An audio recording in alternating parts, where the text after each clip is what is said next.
petit pouce, plus deux petits pouces, plus un petit ventre, plus deux petites fesses, plus deux petites fesses qui dansent, ça suffit pour être heureux.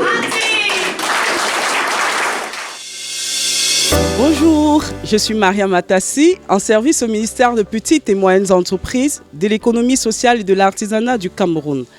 Avez-vous déjà entendu parler du Kaizen? Eh bien, cette vidéo retrace en quelques minutes les activités Kaizen menées par les consultants camerounais dans les entreprises. Là, nous sommes dans une entreprise camerounaise, Promeb, qui fait dans la transformation du bois et qui a remporté le Africa Kaizen Award 2024. Eh bien, quelles sont les activités Kaizen qui ont été menées par nos consultants? Allons-y jeter un coup d'œil. Ici, nous sommes dans l'atelier où vous pouvez le constater, les employés travaillent dur.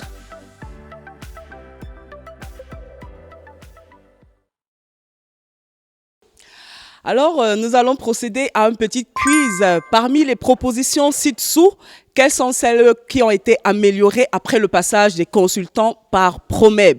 La première proposition, c'est une boîte fixée au mur qui bouge. La deuxième proposition, c'est un matériel fixé au plafond qui laisse entrer de la lumière.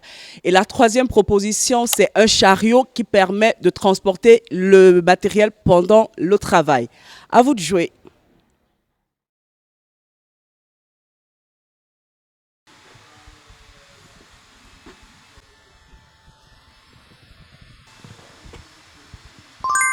La première proposition est correcte. Promeb a trouvé un moyen d'avoir une boîte déplaçable et qui se range au mur une fois l'utilisation terminée.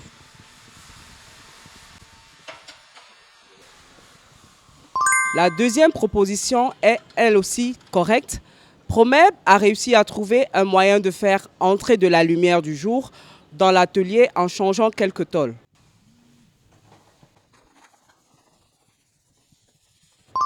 La troisième proposition également est correcte. Ils ont fabriqué des chariots avec le matériel disponible dans l'atelier pour transporter les objets durant le travail. À présent, écoutons le directeur général de Promeb, l'entreprise camerounaise qui a remporté le Africa Kaizen Award 2024 en Tunisie.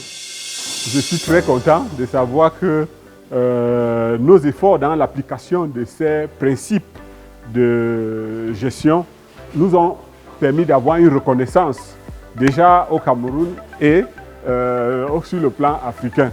L'idée, c'est de partager avec nos collègues et de dire que chaque jour, des petits efforts de progrès que nous allons faire, c'est ça qui va contribuer à développer nos entreprises. Promeb a été accompagné dans ce succès par plusieurs consultants. Cependant, une s'est particulièrement démarquée. Il s'agit de Madame Ayangma Valérie que nous allons écouter. L'un des premiers chantiers était le chantier de la réduction des temps de fabrication. Le second était le chantier sur l'élimination des transports, des manutentions inutiles. Et le dernier, c'était de réduire le nombre de plaintes clients et les retours dus aux défauts. Au regard de ces faits, il apparaît évident que les consultants Kaizen apportent une touche majeure au développement des petites et moyennes entreprises au Cameroun. Jetons donc un coup d'œil à la formation des consultants camerounais. Nous voici à la formation Saint-S à Bafoussam, région de l'ouest du Cameroun. Mais que font les consultants stagiaires Kaizen? On dirait qu'ils jouent avec du papier, peut-être des constructions. Ça a l'air amusant. À présent, écoutons la formatrice qui va nous expliquer pourquoi elle intègre les jeux dans la formation. Pendant ce jeu, qu'est-ce qu'on constate? On constate que ça amène les gens à faire des hypothèses, à chercher des solutions pour construire la tour la plus élevée. Et c'est un peu ça l'esprit du Kaizen, c'est-à-dire qu'on fait ressortir le côté participatif, on fait ressortir le côté de la créativité pour trouver des solutions à partir de l'existant, à partir de ce qu'on a sous la main.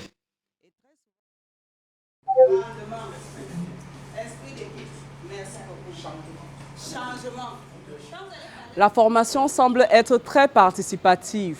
Apparemment, les formateurs ont de bonnes compétences d'animation. C'est une caractéristique fondamentale dans la formation Kaizen au Cameroun. Il est important qu'il y ait des interactions pendant la formation parce que les interactions apportent quelque chose de nouveau. Les interactions permettent aux gens de se sentir importants. Chaque fois que vous interpellez quelqu'un pour lire un passage, pour expliquer un passage, pour donner son aperçu, la personne se sent importante et donc cette personne aura tendance à mieux comprendre la formation que vous souhaitez la faire entendre.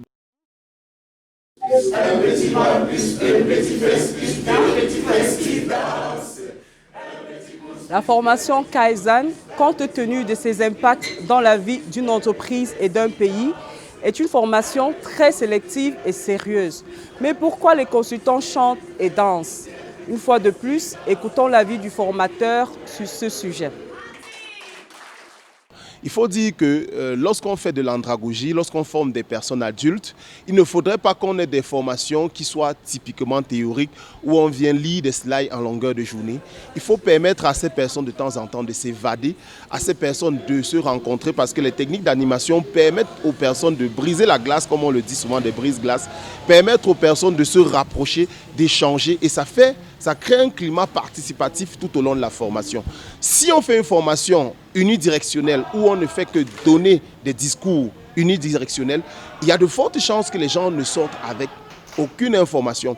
Mais lorsqu'on utilise des techniques d'animation pour attirer les gens, ça permet déjà aux gens de connecter avec la formation, de connecter avec le formateur, de connecter avec les autres participants et de rentrer de la formation avec un sentiment. Pourquoi le CS est-il nécessaire et à quel type d'industrie et de secteur d'activité s'applique-t-il? Écoutons l'avis d'un expert à ce sujet. Le Kaizen est une philosophie, un état d'esprit, mais aussi une boîte à outils et une démarche qui utilise justement ces outils-là pour améliorer la qualité et la productivité des personnes et des organisations en éliminant les différentes formes de gaspillage. Et quand je parle de boîte à outils, il y a plusieurs outils, dont l'outil premier qu'on utilise pour pénétrer une entreprise, c'est le 5S Kaizen, qui est un des outils du Kaizen. Le premier S, c'est supprimer. On supprime de l'inutile de l'utile au poste de travail. On ne garde au poste de travail que ce qui est utile pour le travail. Le deuxième S, c'est situer. On situe les éléments qui sont utiles pour le travail. Et on les positionne de manière à éliminer les différentes formes de gaspillage. Donc on évite les risques d'accident, les risques de confusion, on ne perd pas le temps pour chercher, on le met à portée de main pour éviter les déplacements inutiles. Et ensuite on passe au troisième S, qui est scintiller. Il s'agit de faire en sorte que le poste de travail soit toujours propre. Et pendant qu'on maintient la propriété au poste de travail, on vérifie aussi le bon état de fonctionnement des équipements de travail pour éviter que ce matériel s'arrête pendant qu'on est en train de produire, par exemple. Ensuite, on passe au quatrième S, qui est la standardisation. Il s'agit ici de faire en sorte que les trois premiers S qu'on a appliqués se maintiennent et s'améliorent. Mais également, il s'agit de faire en sorte que ce qui a été bien fait dans un service soit également dupliqué dans un autre service, dans un autre bureau, dans un autre magasin, de manière à ce que ça devienne un standard. Et également, il s'agit de mettre en place toutes les procédures, les fiches de poste, les affiches, les notes de service qui permettent au personnel de s'adapter et de standardiser donc ces bonnes pratiques. Et quand c'est fait, on passe au cinquième S qui est le suivi, qui consiste à suivre les règles, à contrôler, à suivre, à former, à sensibiliser, à encourager, à motiver. Et le quatrième et le cinquième S sont en général faits par les managers parce que c'est eux qui assurent la fonction d'amélioration continue au sein de l'entreprise. Il est très important de commencer la démarche Kaizen par le 5S, simplement parce que, comme je l'ai dit, il permet d'améliorer l'espace. Si on ne peut pas améliorer là où il y a du désordre. Donc lorsqu'on a bien géré notre espace de travail, nos ressources et notre matériel de travail, alors on a posé des bonnes bases qui nous ont permis d'éliminer les 7 formes de gaspillage élémentaire et ensuite donc d'être capable d'améliorer nos processus de production pour être plus performants. Je vais commencer par dire que beaucoup d'entreprises veulent être certifiées ISO ou autres. Mais en général, on vient évaluer pour voir si vous êtes à un certain niveau. Qu'est-ce qui permet d'être à ce niveau? C'est la mise en œuvre du 5S aussi. Parce que c'est la base. Et ça s'applique donc dans tous les secteurs d'activité. Dans l'industrie agricole, agroalimentaire, dans le textile, la production des vêtements, dans le service, dans l'hôtellerie, dans les hôpitaux, également dans les entreprises de prestation de services électriques, dans la mécanique, dans l'automobile, pratiquement dans tous les secteurs d'activité. Mais pourquoi le consultant camerounais aborde-t-il l'uniforme bleu? Oui, nous aimons porter l'uniforme parce que ça nous permet de nous familiariser, de nous confondre avec les employés des entreprises. Parce que les consultants Kaizen ne sont pas ceux qui font de grands rapports, c'est ceux qui opèrent sur le terrain de manière pratique en montrant l'exemple. Donc nous sommes fiers d'être ces praticiens-là, ces consultants-là qui montrent la pratique sur le terrain, qui mouillent le maillot, qui touchent du doigt, des mains et qui travaillent avec le personnel dans les conditions du personnel. C'est pour ça que nous ne voulons pas faire la différence et nous portons ces tenues de travailleurs. Nous avons entendu parler du Kaizen basique. Mais qu'est-ce que c'est? Disons que la formation du Basic Kaizen, c'est un ensemble de modules. Il y en a plusieurs. Mais les modules phares qu'on entend vraiment, qui doivent faire partie de la formation Basic Kaizen, il y a le 5S. Il y a l'élimination des gaspillages, les 7 formes de gaspillage. Il y a la mise sur pied des comités qualité, ce groupe de personnes qui va rester assurer la pérennisation du Kaizen. Il y a la gestion des stocks. Il y a également le changement. Les modules qui visent à transformer les personnes pour qu'elles puissent changer et adopter facilement les méthodes Kaizen. La formation collective vise à aller ensemble avec ces consultants, pratiquer dans une entreprise commune pour que les apprenants puissent voir de quoi il s'agit. Parce que vous savez, en réalité, par expérience, il y a une grande différence entre la formation théorique, où vous avez les notions de base théorique, et lorsqu'on implémente ces éléments sur le terrain et que vous pouvez vous-même expérimenter. Et là, ils se font donc guider par les formateurs experts qui leur montrent comment cela se passe sur le terrain. Et ils sont maintenant plus aguerris à aller eux-mêmes en entreprise individuelle. Cette fois-là, eux, ils sont simplement seuls, cette fois-là, et peuvent à même de bien conduire un projet Kaizen en entreprise. Vous nous avez parlé de niveau avancé de formation. Qu'est-ce que le Kaizen avancé? Au Cameroun, les consultants sont formés sur 2 niveaux.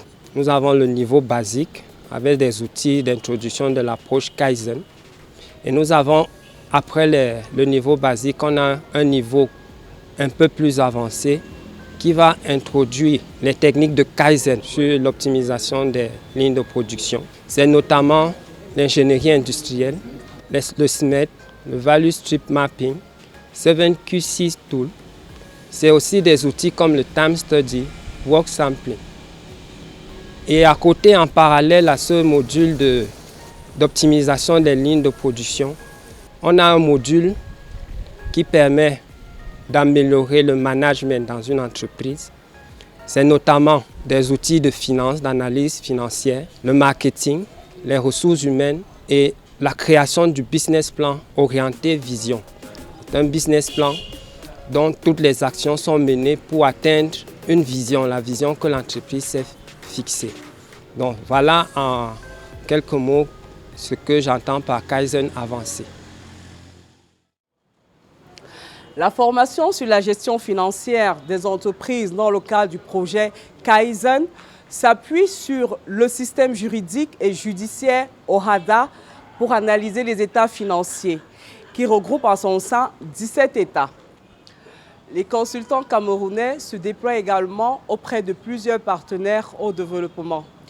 Nous avons par exemple le cas du PNUD au Cameroun, au Mali, mais également l'OIM au Cameroun et la GIZ au Cameroun, pour ne citer que cela. L'AFD fait partie des organisations internationales qui ont eu recours aux consultants camerounais. À présent, écoutons Madame Jacqueline qui a fait appel aux consultants Kaizen camerounais au Gabon dans le cadre du projet ADEFAT AFD. Je suis coordonnatrice d'un projet pour développer une offre de formation continue, donc les toutes petites formations de quelques heures ou quelques jours seulement pour aussi améliorer la production ou améliorer les qualités de la production. Le projet couvre 4 pays, le Cameroun, le Congo, le Gabon et la RDC. Un consultant déjà très expérimenté et un contrôleur consultant. Ils sont venus à 2. Ils ont su amener ce qu'on appelle l'attitude positive. Ils ont vraiment su traverser ce que c'est l'attitude positive et ce que c'est le Kaizen, le 5S de Kaizen. Ils ont vraiment motivé les formateurs qui veulent continuer et qui sont très intéressés, qui se sont investis vraiment de matin jusqu'au soir pour participer à la formation et pour devenir formateurs eux-mêmes. Demandons à présent à un expert japonais quels sont les atouts des consultants camerounais Kaizen. Tout d'abord, il est important de noter que les consultants camerounais sont sélectionnés avec soin parmi plus de 1000 candidats au cours des 9 dernières années.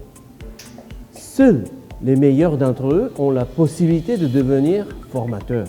Ensuite, il convient de souligner que le Cameroun dispose d'un système de certification de consultants Kaizen très rigoureux. Grâce à ce dispositif, la plupart des formateurs internationaux ont accumulé un minimum de 5 années d'expérience, soit environ 3000 heures de pratique dans l'entreprise. Ces experts maîtrisent non seulement pas des outils participatifs, mais également des outils de contrôle qualité ou ingénieur industriel, favorisant ainsi d'amélioration continue des organisations. Enfin, le dernier point fort réside dans leur capacité à adapter leur intervention. En effet, ils combinent facilement des formations en présentiel avec des communications en ligne en s'appuyant sur des outils visioconférence comme Zoom, Google Meet, etc. Il est à noter également que le Kaizen va plus loin au Cameroun. De nombreuses formations sont offertes en ligne aux pays francophones voisins. De nombreux formateurs parlent anglais, ce qui laisse envisager des formations en anglais également. Enfin, passons la parole à Monsieur le ministre camerounais des petites et moyennes entreprises, de l'économie sociale et de l'artisanat. Oui, il faut dire que le Cameroun est un pays à partir duquel les méthodes Kaizen se sont beaucoup développées et c'est davantage aussi une indication de ce que en allant dans d'autres pays, nous allons tout simplement partager l'expérience camerounaise et je pense que c'est une bonne chose parce que en même temps cela permet de pouvoir dispenser le savoir-faire camerounais développé dans la méthode. Je me souviens d'ailleurs que le Cameroun a organisé une conférence panafricaine sur le Kaizen et donc mobiliser des experts au niveau continental pour justement faire le point et les recycler. C'est une excellente idée parce que cela permettra de voir de façon pratique et opérationnelle des entreprises qui sont formées à la méthode Kaizen, de voir comment les recettes camerounaises en matière de développement de Kaizen se sont développées et surtout comment ces recettes-là aujourd'hui peuvent impacter positivement d'autres pays. Si vous voulez promouvoir les activités Kaizen dans votre pays, n'hésitez pas à faire appel aux consultants et inspecteurs camerounais qui sont prêts à coopérer avec vous. Nous vous attendons et à très bientôt. Positif.